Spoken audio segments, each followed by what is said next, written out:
지금 현재 주택가격이 큰 폭으로 오르면서 많은 분들이 어려움을 겪고 계십니다. 또한 아파트 청약의 경쟁률도 높고 또 아파트 청약을 통해서 내 집 마련을 했는데도 불구하고 잔금 대출을 받아야 되는데 잔금 대출 축소의 한도로 인해 가지고 어려움을 겪고 계신 분들이 많이 있는 것 같아요. 지금 현재 어려운 서민들이 내 집을 마련할 수 있는 이런 방안들, 개선책들이 필요한 시점이라고 생각이 듭니다.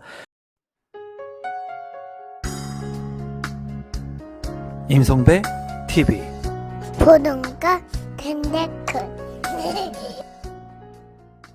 우선 청원 진행 중인 내용을 살펴보도록 하겠습니다. 제목은 생애 최초 주택 구입 꿈 물거품 집단대출 막혀 옵니다 라는 제목으로 청원이 현재 진행 중입니다. 참여 인원은 14,226명, 그리고 청원 시작일은 2021년 9월 17일, 마감일은 2021년 10월 17일로 되어 있습니다. 내용을 간략히 살펴본다면 월세 전세 이사도 여러 차례 청약으로 첫 집장만을 하게 되었습니다. 열심히 모은다고 했지만 자금이 부족한 상황이었기에 집단담보대출을 생각하고 있었는데 집단 대출을 막는다는 날벼락 같은 기사를 접하고는 가슴이 답답, 해결책이 나오지 않아 잠을 못 이루고 있습니다. 현재 신규 분양 아파트 입주 한 달을 두고 집단 대출을 막는 바람에 고금리 4%대, 거기다 한도 때문 선착순으로 은행들이 대출을 받고 있는 상황입니다. 은행들은 정책 때문에 어쩔 수 없다며 정책 이유로 대출도 나서지 않고 있기에 금리가 아무리 높아도 선착순이라도 대출을 받기 위해 은행 눈치까지 봐야 하는 상황입니다. 서민을 위함이 대체 무엇인지요? 은행 대출 한도 막지 마시고 입주를 두고 있는 서민 실입주자들에게는 집단 대출을 풀어준다는 공식 발표가 시급합니다. 힘들게 된 청약, 생애 첫 주택 구입 이런 식으로 막는 건 서민을 위한 정책이 아닙니다. 이런 내용입니다. 그리고 마지막에는 입주를 앞두고 있는 입주자에 대한 대출을 한도 따지지 말고 이제 잘 진행될 수 있도록 해달라는 청원입니다. 제가 여기에서 간단히 코멘트만 달고 말씀을 좀 드려본다면 이제 생애 첫 주택을 구입했는데 내가 생각하지 못한 대출에 대한 부분에 규제를 받게 되면서 지금 난국에 빠진 상황이라고 보여지고 이런 어려움에 처한 분들이 지금 많은 것 같아요. 그러니까 내가 예상하지 못했던 일이 발생을 한 거라고 볼 수가 있고요. 그리고 이분들이 투기를 하기 위해서 아파트 청약을 한 것이 아니라 내 집 마련을 해가지고 안정적인 삶을 유지하기 위해서 청약 신청을 한 건데 이런 그 무주택 서민들한테까지 담보대출에 대한 규제를 강하게 하면서 지금 입주가 한 달밖에 남지 않는다고 하는데 굉장히 정말 힘들 것 같다는 생각이 많이 들거든요. 이런 부분들에 있어서 제가 가지고 있는 생각들을 좀 공유해보고 이런 내용들에 있어서 우리 구독자분들도 아마 두려움도 있으실 거고 그리고 지금 현재 이런 상황들을 보면서 이게 과연 잘 되어지고 있는 상황인가 생각하시는 분들도 많이 있으실 것 같은데 저는 이런 청원 동의를 여러분들께서 무조건 하라고 이런 내용을 다루는 것은 아닙니다. 누구나 본인의 생각을 이렇게 청원 올릴 수 있고 찬성할 수 있고 반대할 수 있습니다. 다만 제가 가지고 있는 한 명의 개인의 생각을 오늘 여러분들한테 좀 말씀드려 볼까 합니다. 그럼 실제로 얼마나 대출의 한도가 축소되는지에 대한 부분을 한번 살펴볼 건데요. 정리가 잘 된 기사가 있어가지고 매일경제에 출처한 이 자료를 보고 좀 설명을 드리고 제가 가지고 있는 생각들을 좀 전달해 볼까 합니다. 국민은행 같은 경우에 보시면은 집단 대출을 축소하겠다라는 발표를 했습니다. 그래서 입주 예정자 분들께서 앞서 보신 청원과 같이 내가 받을 수 있는 한도의 금액을 예상해서 청약 신청을 하고 자금의 계획을 세우게 되죠. 그런데 이런 부분들이 큰 폭으로 축소가 되면서 지금 굉장히 어려움에 처한 상황이라고 볼 수가 있습니다. 대출 같은 경우에 제가 좀 첨언을 드리자면 이 대출에 대한 부분은 이제 대출이 실행되는 시점, 그 시점에 따라서 많이 변동될 수가 있어요. 그래서 어떻게 보면 굉장히 이 대출을 예측하거나 또는 내가 자금 계획을 세울 때는 좀 타이트하게 세우는 게 맞기는 맞습니다.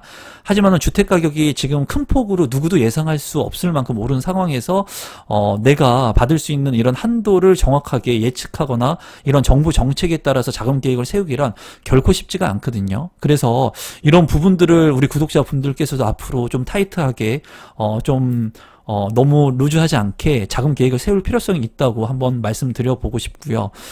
실제로 현재 같은 경우에 농협 같은 경우에 8월부터 신규 대출 중단을 하고 타 은행도 이제 계속 확산되고 있습니다. 그리고 최근에는 메이저급 은행인 국민은행에서도 이러한 잔금 대출에 대한 부분을 축소한다고 했는데, 이런 부분들을 보면서 중요한 것은 그겁니다, 여러분.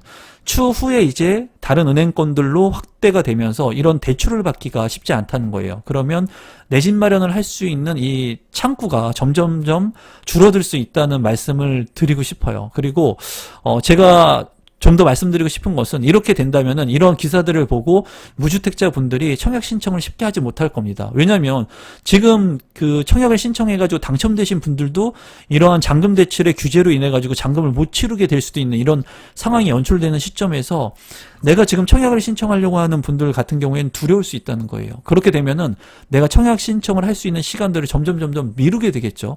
그러면 내 집 마련의 기회들을 점점 뒤로 미룰 수밖에 없고, 그렇게 되는 그 상황 속에서 자금을 가지고 있는 현금 부자들만 이런 청약을 통해 가지고 또 부동산을 매입할 수 있을 겁니다. 그러면 부자들은 더욱더 부자가 되고, 대출을 활용해서 그래도 자기가 감내할 수 있는 레버리지를 이용해서 내 집 마련을 하시려고 하시는 분들은 이러한 부분들의 위험률을 보면서 이제 내 집 마련의 시기들을 더 늦게 미뤄지면서 자산의 가치는 더욱더 올라가게 되는 그런 현상들을 발생시킬 것으로 보여져요. 그래서 양극화 현상이 더욱더 심해질 것으로 보여지는 부분이 너무나 안타깝습니다, 제가 봤을 때.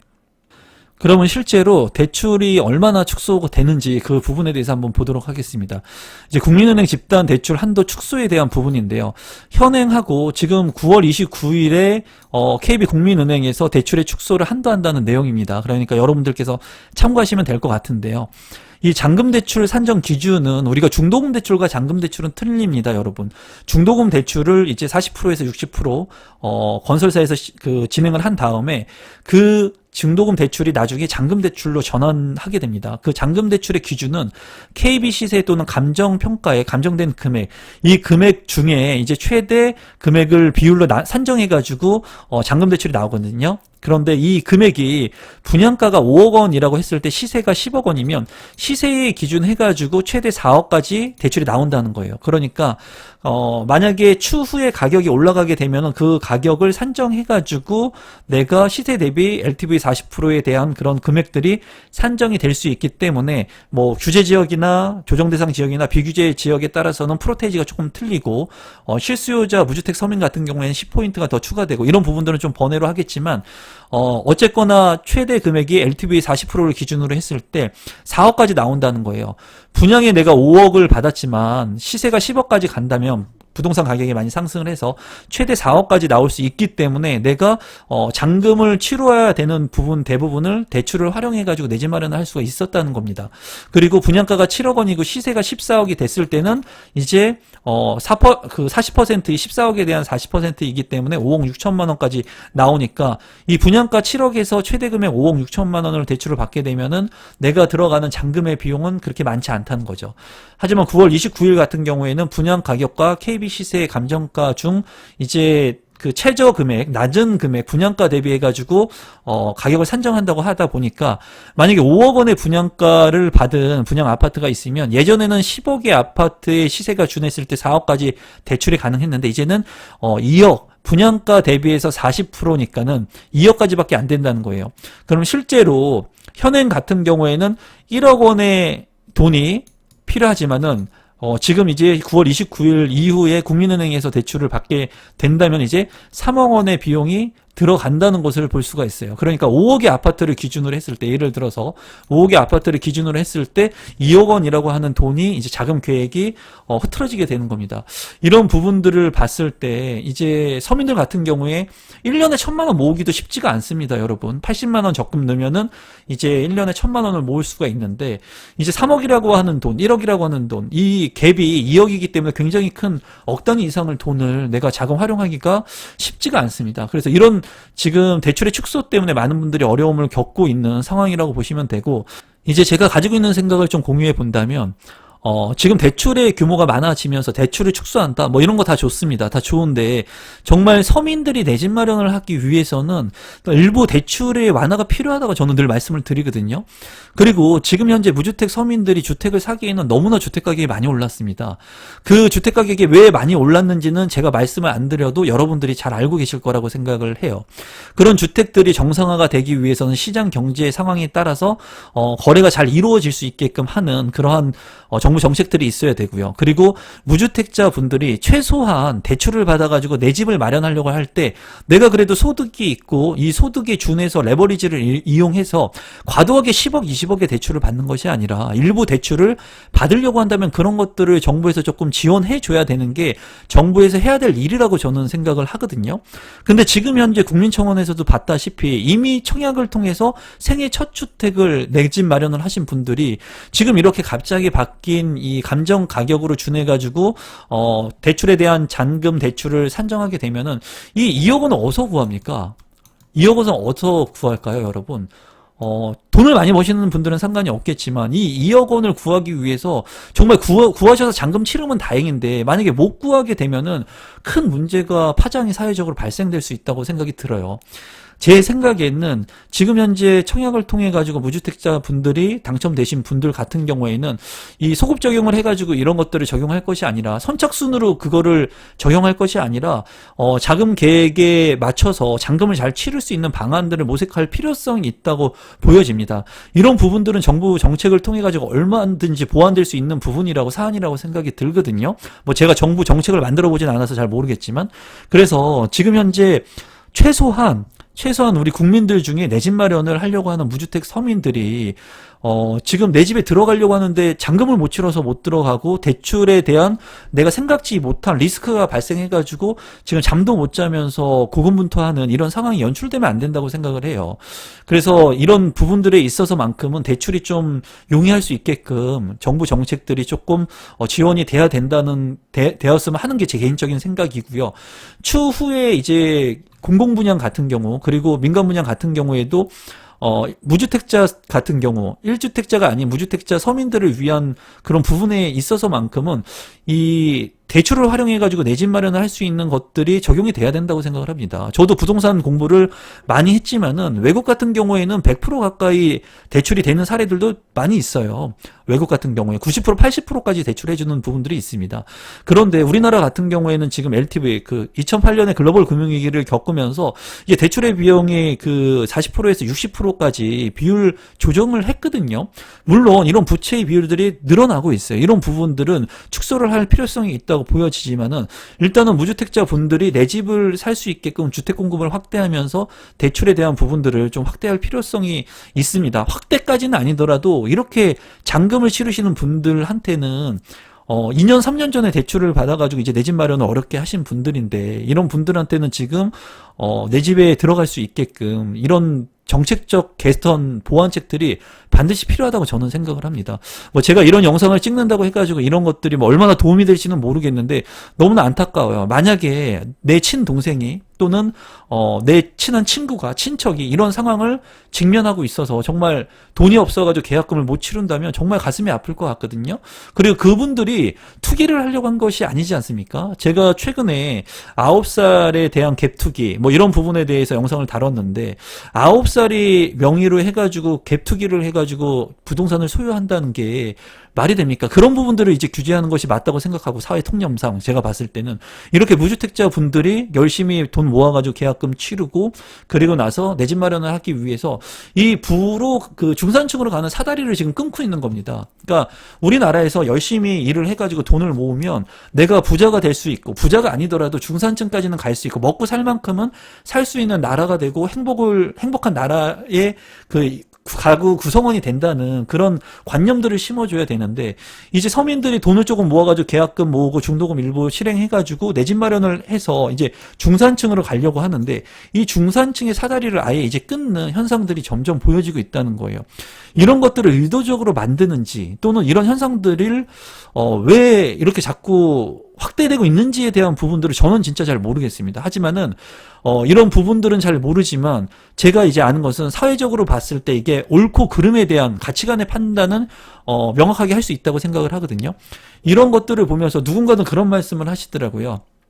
주택을 사는데 돈이 없는 상태에서 이렇게 대출을 과도하게 받아가지고 사는 게 맞느냐, 이게 투기 아니냐, 그런 말씀을 하시는데, 돈을 모아가지고 주택을 살 만큼 그렇게 돈을 많이 모을 수 있는 사람들이 청약을 받는 게 아닙니다, 여러분.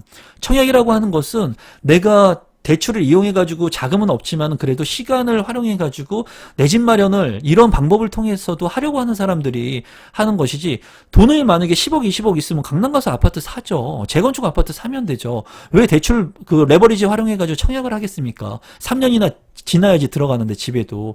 이런 청약의 절차나 제도는 굉장히 잘된 절차라고 저는 생각을 합니다. 하지만은 이런 부분들에 있어서 이분들이 투기 세력이 아니기 때문에 지금 이런 청원에 대한 부분들, 이런 부분들은 제가 봤을 때는 좀 긍정적인 그런 정부 개선 대책이 반드시 필요하다고 생각이 들고, 지금 일부 커뮤니티에서는 지금 난리가 났다고 합니다. 그리고 제 주변의 지인도 지금 잔금 때문에 현재 은행하고 얘기 중인데, 이런 선착순으로 한다거나 아니면 그 은행조차도 정부 지침이 지금 강하게 내려오기 때문에 이런 부분들을 명확하게 얘기해 줄 수가 없습니다. 그래서 제가 청약에 대한 부분들을 여러분들한테 설명해 드리고 하면서도 대출에 대한 부분들을 예전부터 제가 얼마 나온다고 얘기를 안 했죠. 왜냐면은 대출의 한도를 규제하고 축소되는 상황이기 때문에 이 자금 계획을 여러분들 스스로 잘 짜야 될 필요성이 있다고 느끼기 때문입니다. 지금 오늘 같은 경우에는 이 영상을 좀 많은 분들이 봤으면 좋겠고요. 정말 정부에서 그 높으신 분들, 정부 정책을 위반하시는 분들이 최소한 무주택자 서민분들한테만큼은 조금 완화시켜 줄 수 있는 그런 제도 개선책들이 반드시 필요하지 않을까, 제 개인적으로 생각하고 그렇게 될 거라고 믿습니다. 지금 현재 많이 어려움에 처하신 분들, 그리고 잔금에 잠 못 이루시는 분들이 있는데, 그런 분들한테는 그래도 이러한 혜택들이 좀 돌아가지 않을까, 돌아갈 거라고 저는 한번 믿어 보도록 하겠습니다. 그리고 이 세상을 살아가 보니까 그렇더라고요. 옳고 그름이 있는데 옳은 것은 항상 이깁니다, 여러분.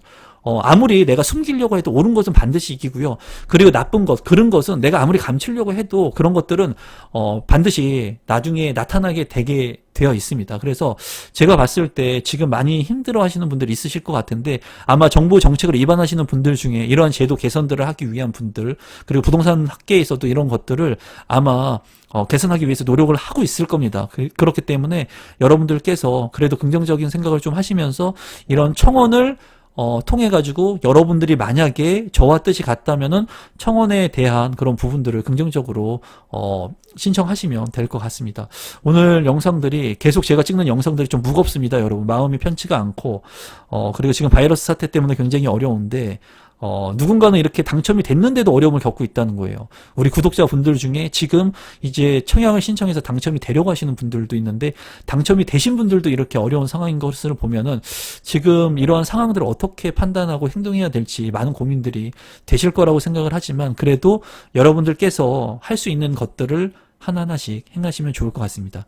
오늘 영상은 이것으로 마무리 짓도록 하겠습니다. 감사합니다, 여러분.